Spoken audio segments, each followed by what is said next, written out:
For the latest on the traffic in Mpumalanga, let's cross back to our reporter Siphephile Kunene, who is on one of the busiest roads on the N4. Very good afternoon to you, Siphephile. Can you tell us how the traffic flow is at the moment? Good afternoon, Shante. Yes, it's gaining momentum since this morning. Even last night, the Machado Drop Toll Plaza processed over 800 cars, and the Nkomazi Toll Plaza on the N4 still, they were processing over 700 vehicles. If they come together towards Middleburg, there's another toll gate there where they were processing over 1,000 cars per hour. That's supposed to gain momentum moving on from now. Since lunchtime towards the evening, more cars are expected to be coming from the east towards the west.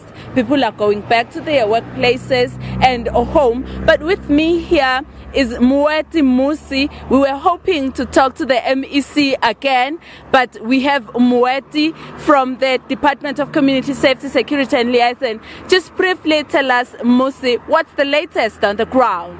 Well, FEF outlined earlier, there seems to be an increased number of vehicles on the road at the moment.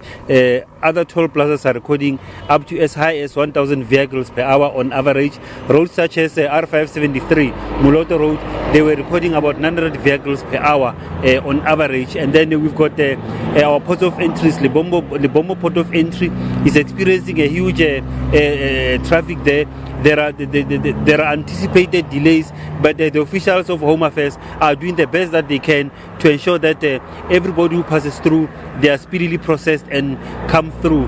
We're also hoping that that is the similar situation across all ports of entries, including Oshuk border post, the one that links Swaziland and South Africa. There are also increased number of vehicles. The trucks are also on the road, and there are also all other types of vehicles are also on the road. But here where we are today, there is an operation by the Department of Public Works, Roads and Transport Inspectorate, where they were specifically focusing on public transport vehicles.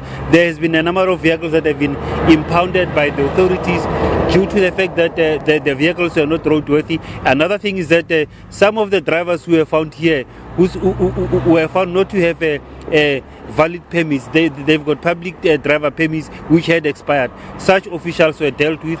Others were paid spot fines, while others were warned for being on wrong routes, because usually this time of the year you have other people who break the law on the road. That includes the public transport drivers as well. So other than that, we are appealing to motorists to try and use the road as cautiously as possible. We are aware that most of them are rushed. They want to rush through so that they can have a bit of time to relax in order to prepare for a working year that will commence tomorrow, Monday. We are appealing to those who will be driving long distances, yet again, to refrain from driving without taking sufficient rest along the road. Every 200 kilometers they need to rest. Every 2 hours they need to rest, or as and when they are tired. In the event where there are more than 2 drivers in a vehicle, we are advising them to alternate so that they are able to drive while they are not tired. The other thing that you have noticed is that some people will be drinking and driving. We are encouraging those who will be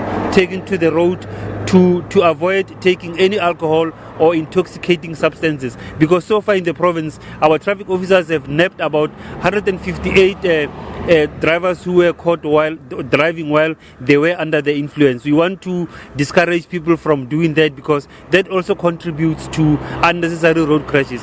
The other thing that, well, we know that it's tiring sometimes to be on the road for far too long, but they need to avoid dangerous overtaking and driving at excessive speeds. So far, the high speed that we have recorded in the province since the beginning of the holidays was 183 kilometers per hour, thereby N4 Godwana, just not far from Mbombela. Okay, we can see the weather is changing now. We are standing at 34 degrees Celsius where we are, but there's already thunder and lightning coming from the east. Yes, at the Lebombo border post, it was rainy this morning. The road was a bit slippery. What can you tell drivers now? We are once again appealing to drivers to adjust their driving to various prevailing conditions on the road. By that, we also refer to weather. When it's raining, obviously visibility gets reduced, and therefore the drivability of the car also becomes a problem, such that sometimes they are not able to respond accordingly in emergency situation when they are supposed to bring their cars to immediate halt. So they need to adjust their driving to such conditions by, among others, not speeding, putting their headlights on, and then we are also encouraging them to keep safe following distances, so that they are also able to respond appropriately as and when the need arises. Okay, now this question that I will ask again, and you will refer me to the minister. How are we doing in terms of crashes and fatalities so far in the province?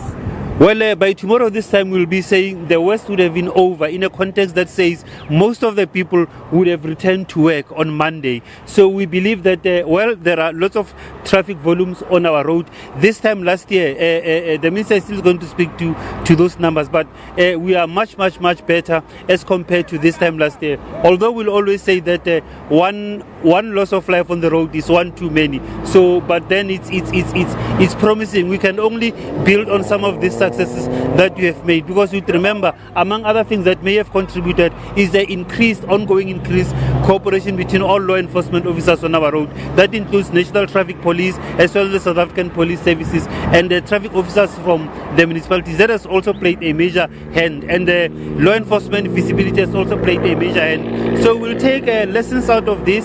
And the other thing that you have noted is that we have stopped a number of unroadworthy vehicles. Some were impounded, over 800 as you have indicated so far. So we believe by taking out such vehicles out of the road will save more lives, because when they get involved in crashes, those crashes become disasters. The other thing that should be pursued with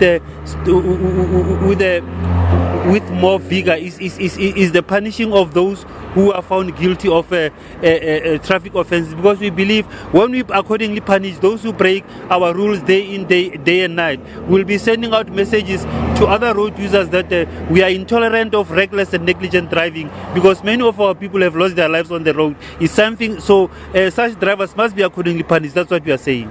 Thank you so much for your time. That was Mweti Musi from the Department of Community Safety, Security and Liaison. We've just seen some of the drivers who do not stop when they are stopped by the officials on the road, and they've been running towards those cars that they are trying to stop, just so that they can check their cars and they can understand what is it that is happening and how their cars are supposed to be, and if those drivers are indeed supposed to be on the road. The MEC has just arrived, and she will also tell us more about what is happening here and in other stations similar to this that are here in this province, where these measures that have led to the reduction of crashes in the province have been placed.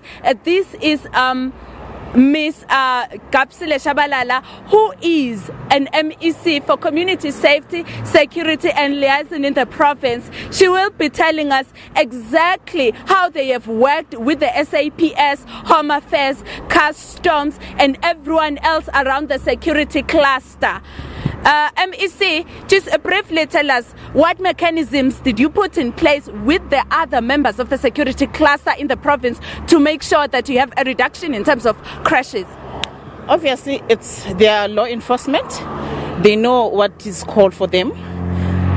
We just emphasize the working together, not working in silos, so that we come up with the outcome that is positive. But we could not go to further trainings. But we just said everyone must come in one place and let's work together. Like, for instance, if you work with Home Affairs, it's easy because when there are issues of documentation, they be able to assist us. If you work with SABC, it's easy when there's a process of searching the cars and all that. So it's easy to work together. So we're emphasizing just that the law enforcement stakeholders must just work together. That's what we have come up with this year. Okay, moving on, we're expecting the momentum of the volume of cars on the road to go up. What is it that you have prepared in place to ensure that it's smooth? Currently, as we speak, we've got this is a traffic law enforcers who are here, traffic officers who are here. We also have other ones in Middleburg Toll Plaza. We've got others in Nkomazi Toll Plaza. So here you have the transport operation. So it's still the same operation that we're working together. In other positions, we've got others in a different position. Thank you so much, MEC. That was MEC Kapsile Shabalala, who is responsible for the Department of Community Safety, Security and Liaison, explaining what kind of methods have they put in place to reduce the number of deaths on the road, as well as crashes that take place in Mpumalanga. They don't only concentrate on the road, they also go as far as townships, homes, small roads around the province to ensure that people are safe. When they are drunk, they don't get to the cars. If they do make it to their cars, they get to such points where they are tested and they are removed from the road. They also working in rural areas with the chiefs there, whereby they have established a team of people that are properly trained to ensure that they deal with crime at grassroots levels. Back to you, Shantae. Thank you very much, Siphephile Kunene, for SABC News on the N4 in Mpumalanga. We now